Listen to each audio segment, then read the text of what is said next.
ইরানের 400 কেজি সমৃদ্ধ ইউরেনিয়ামের খোঁজ পেয়েছে যুক্তরাষ্ট্র ও ইসরায়েল। এ অবস্থায় বড় অভিযানের প্রস্তুতিতে রয়েছে এই দুই দেশ। তবে কি এবার ইরানের গোপন পারমাণবিক মজুদ বিপদের মুখে, আর মার্কিন গোয়েন্দাদের হাতে নাকি এসেছে আরও কিছু গুরুত্বপূর্ণ তথ্য? এবার কি ইউরেনিয়াম উদ্ধারে নামবে বিশেষ বাহিনী? মধ্যপ্রাচ্যের টানটান উত্তেজনার মাঝে সামনে এসেছে এমন তথ্য যেখানে বলা হচ্ছে গোপন মিশনে কমান্ডো পাঠানোর পরিকল্পনা করছে ওয়াশিংটন ও তেল আবিব। তাহলে কি শুরু হতে যাচ্ছে সংঘাতের নতুন অধ্যায়? দশম দিনে গড়িয়েছে মধ্যপ্রাচ্যের উত্তেজনা। যুক্তরাষ্ট্র ইসরায়েল আগ্রাসনে চালাচ্ছে, পাল্টা জবাবে হামলা চালাচ্ছে ইরান। এমন সময় দ্য নিউ ইয়র্ক টাইমস বলেছে ইরানের গোপন স্থানে থাকা ইউরেনিয়ামের অবস্থান সন্ধান পেয়েছে যুক্তরাষ্ট্র।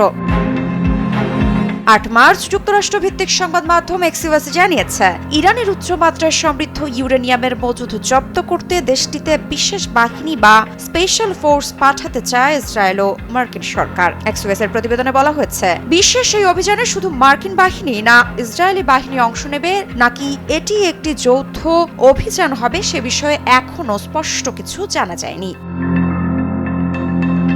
এই মিশনটি সম্ভবত হামলার পরবর্তী ধাপে বাস্তবায়িত হবে বলে প্রতিবেদনে বলা হয়েছে। ইরানের সামরিক বাহিনী আর কোনো জোরালো প্রতিরক্ষা গড়ে তোলার সক্ষমতা রাখে না। ইসরায়েল ও যুক্তরাষ্ট্র এ বিষয়ে নিশ্চিত হলেই তখনই কমান্ডো অভিযান চালাতে পারে দেশ দুটি।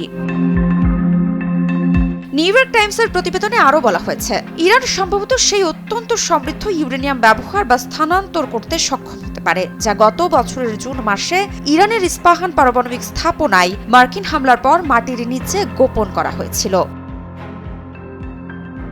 আমি ভরসা রাখি হিরন স্মার্ট ওয়াটার পিউরিফায়ারে। বর্তমানে ইরানের কাছে 60% মাত্রায় সমৃদ্ধ 400 কেজিরও বেশি ইউরেনিয়ামের মজুদ রয়েছে। তবে এই বিশাল মজুদের বর্তমান অবস্থা বা অবস্থান নিয়ে তীব্র অনিশ্চয়তা দেখা দিয়েছে। তবে নিউ ইয়র্ক টাইমসের প্রতিবেদনে বলা হয়েছে মার্কিন গোয়েন্দা সংস্থাগুলির কাছে তথ্য আছে যে এখন একটি খুব সংকীর্ণ প্রবেশপথ আছে যার মাধ্যমে ইউরেনিয়াম পুনরায় উদ্ধার করা সম্ভব হতে পারে। মৃত্তিকা সিনহা বিশ্বাস, নিউজ 24।